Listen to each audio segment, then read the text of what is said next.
السلام علیکم ورحمۃ اللہ وبرکاتہ۔ بسم اللہ وصلاۃ وسلام علی رسول اللہ۔ سوال آ گیا ہے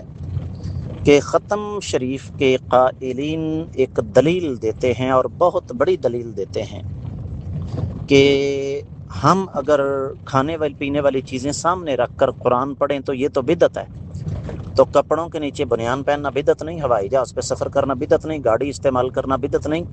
قلم کے ساتھ لکھنا بدعت نہیں، کمپیوٹر استعمال کرنا، موبائل استعمال کرنا بدعت نہیں، سڑکیں بنانا بدعت نہیں۔ اللہ کے بندو، یہ اصل میں سوالات بنیادی طور پر بدترین جہالت پر مبنی ہیں، اس لیے کہ دین 4 چیزوں کا مجموعہ ہے: عقیدہ، عبادات، معاملات اور اخلاقیات۔ اب عبادت کا بنیادی اصول یہ ہے کہ آپ اس میں اپنی مرضی نہیں کر سکتے، جس طرح کے 4-5 سے چھٹی نماز کوئی نہیں، جس طرح فجر کے 2 سے 3 فرض نہیں ہو سکتے، جس طرح 1 رکعت کے 2 سے 3 سجدے نہیں ہو سکتے، قیام کی حالت میں آپ تحیات نہیں پڑھ سکتے، رکوع کی حالت میں سبحان ربی الاعلی نہیں پڑھ سکتے، حج کرنے کے دوران، عمرہ کرنے کے دوران طواف کرتے ہوئے بیت اللہ کو آپ دائیں ہاتھ نہیں رکھ سکتے، حج صرف ذی الحجہ کے مہینے میں ہوگا اور 8 سے شروع ہو کر 12 یا 13 کو مکمل ہو جائے گا، آپ کسی اور مہینے میں نہیں کر سکتے۔ یہ عبادات ہیں، اس کے لیے دلیل ضروری ہے۔ ختم شریف عبادت سمجھی جاتی ہے اور عبادت کے لیے دلیل ضروری ہے۔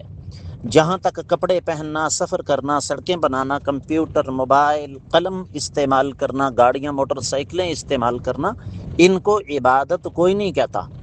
یہ معاملات ہیں، اور معاملات کا اصول یہ ہے کہ اس میں ہر چیز اس وقت تک جائز ہے جب تک شریعت اسے حرام قرار نہ دے دے۔ لہذا جو ختم شریف ہے اس کی دلیل مانگی جائے گی، جس طرح کہ اگر کوئی آدمی کہے کہ آج سے میں نے فجر کے فرض 4 پڑھنے ہیں، ہم اس سے کہیں کہ دلیل لاؤ۔ لیکن اگر کوئی آدمی معاملات میں کوئی چیز نئی استعمال کرتا ہے،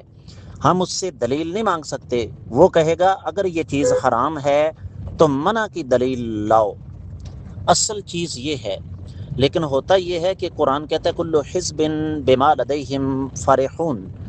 ہر گروہ کے پاس جو کچھ ہے وہ اس کے ساتھ خوش ہے۔ مطلب یہ کہ جب انسان غلط راستے پر چلتا ہے تو اس کو درست ثابت کرنے کے لیے پھر دلائل گھڑ لیتا ہے،